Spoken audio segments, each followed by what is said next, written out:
کیا ہرڈلز ہیں ابھی خواتین کو جس کی وجہ سے ہم دیکھ رہے ہیں تبدیلی تو آئی ہے لیکن ابھی بھی ایک بڑی رکاوٹ ہے؟ کیا وہ صرف رویے ہیں یا پھر فیسیلیٹیٹ اس طرح سے نہیں کیا جاتا؟ وہ بھی ایک بہت بڑا ہرڈل ہے.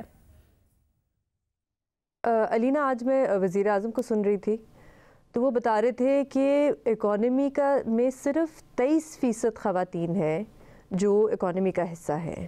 تقریباً 50% آبادی ہے. ہمیں تو ابھی تک بلکہ پاکستان بیورو آف اسٹیٹسٹکس نے ایگزیکٹ نمبر ہی نہیں دیا کہ خواتین ملک میں کتنی ہیں، ابھی تک وہ نمبر نہیں آیا ہمارے سامنے. لیکن 50% اگر آبادی ہے اور صرف 23% جو ہے وہ شاید فارمل اکانومی کا حصہ ہیں ابھی بھی. اور آپ کو بھی پتا ہوگا کہ جب آپ کسی بھی سرکاری دفتر میں خواتین جاب کے لیے اپلائی کرتی ہیں، پرائیویٹ کمپنی میں کرتی ہیں، تو ان سے انٹرویو میں پوچھا جاتا ہے کہ آپ شادی کب کر رہی ہیں، آپ کے بچے کرنے کا کوئی پلان ہے یا نہیں، آپ کے گھر والے آپ کو رات کو جانے دیں گے اگر آپ نے لیٹ کام کرنا ہوگا، کوئی ایشو تو نہیں ہے، آپ کی ٹرانسپورٹ کا کوئی مسئلہ تو نہیں ہے. اب مجھے تو نہیں یاد پڑتا کہ کب کسی مرد سے یہ پوچھا گیا ہو انٹرویو میں کہ آپ شادی کب کر رہے ہیں. تو ایشو یہ ہے کہ ابھی بھی سوچ یہ ہے کہ خواتین کو رکھیں گے تو وہ لائبلٹی بن جائیں گی، کیونکہ بعد میں وہ شادی کر کے چلی جائیں گی، پھر ان کے بچے ہو جائیں گے، پھر ان کو وہ کبھی آئیں گی کبھی نہیں آئیں گی، چھٹیاں کریں گی، پھر ہم کیا کریں گے. تو بہتر ہے کہ مردوں کو رکھ لیا جائے. بجائے اس کے سوال یہ ہونا چاہیے اور جو پوچھنا چاہیے ان کمپنیز کو کہ ہم آپ کے لیے کیا کر سکتے ہیں، ہم آپ کو کیا فیسیلیٹیز دے سکتے ہیں تاکہ آپ کے لیے کام کرنے میں آسانی ہو. جو بہت، اور مجھے اچھا لگا مریم نواز شریف صاحبہ نے اپنی پہلی تقریر میں یہ بات کی کہ ان کے لیے ہراسمنٹ ایک ریڈ لائن ہے، وہ خواتین کے تحفظ کے لیے کام کریں گی. وہ الگ ایک بحث ہے، ہم 5 سال بعد دیکھیں گے اس پہ عمل ہوتا ہے نہیں ہوتا، پر ایٹ لیسٹ آپ نے اپنی ویژن میں یہ شامل کیا ہے. خواتین کو ڈے کیئر سینٹرز کی ضرورت ہے جن کے بچے ہیں. ابھی تک، اور یہ مسلم لیگ نون کی جب حکومت تھی پنجاب میں تب یہ قانون پاس ہوا تھا کہ ڈے کیئر سینٹرز بنائے جائیں گے پنجاب میں.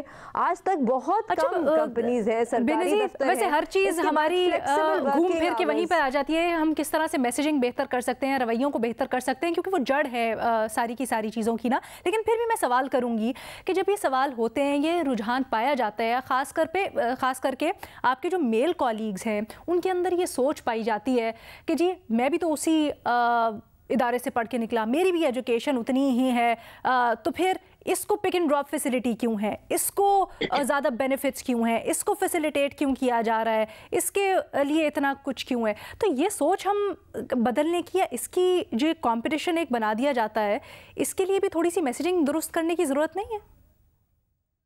نہیں، کیونکہ علینا یہ ایک فالس ایکویلیونس ہے جہاں پہ ان مردوں کو پتا ہے کہ ان خواتین کے لیے گھر میں بڑا مشکل ہوتا ہے نکلنا اور آنا دفتر. بہت سی خواتین ہیں، اور میں آپ کو بتاؤں، محمل بات کر رہی تھی، بالکل ٹھیک کہہ رہی تھی کہ یہ کوئی کلاس کا ایشو نہیں ہے. بہت سی ایسی خواتین ہیں جو ایلیٹ طبقے سے ہیں، ان کو پھر بھی آج بھی میں ایسی بہت سی خواتین کو جانتی ہوں جنہوں نے بہت اچھی تعلیم حاصل کی لیکن ان کو کام نہیں کرنے دیا جاتا. میں بڑی افسوس کے ساتھ کہنا چاہتی ہوں، لیکن مجھے آج تک جب بھی کچھ بات ہوتی ہے تو 2 کامنٹس کا ضرور سننے پڑتے ہیں. ایک، تمہیں کیا ضرورت ہے کام کرنے کی، میاں کام کر رہا ہے نا، چھوڑو آرام سے ریلیکس کرو. یا پھر یہ ہوتا ہے چھوڑیں کیا کرنا ہے، ضرورت ہے تنخواہ کی، ہمیں ضرورت ہے تنخواہ کی. بالکل. تو یہ چیزیں تو سننی پڑتی ہیں، اور یہ بڑی غلط چیزیں ہیں. اس کے اندر اب بتانا چاہیے کہ جب مردوں سے کوئی یہ نہیں پوچھتا کہ تم شادی کے بعد کام کرو گے یا نہیں کرو گے، یا پڑھنے کے بعد کام کرو گے یا نہیں کرو گے، تو بڑا بنیادی سا حق ہے خاتون کا بھی کہ اس سے بھی نہیں پوچھا جانا چاہیے. اس کی مرضی ہونی چاہیے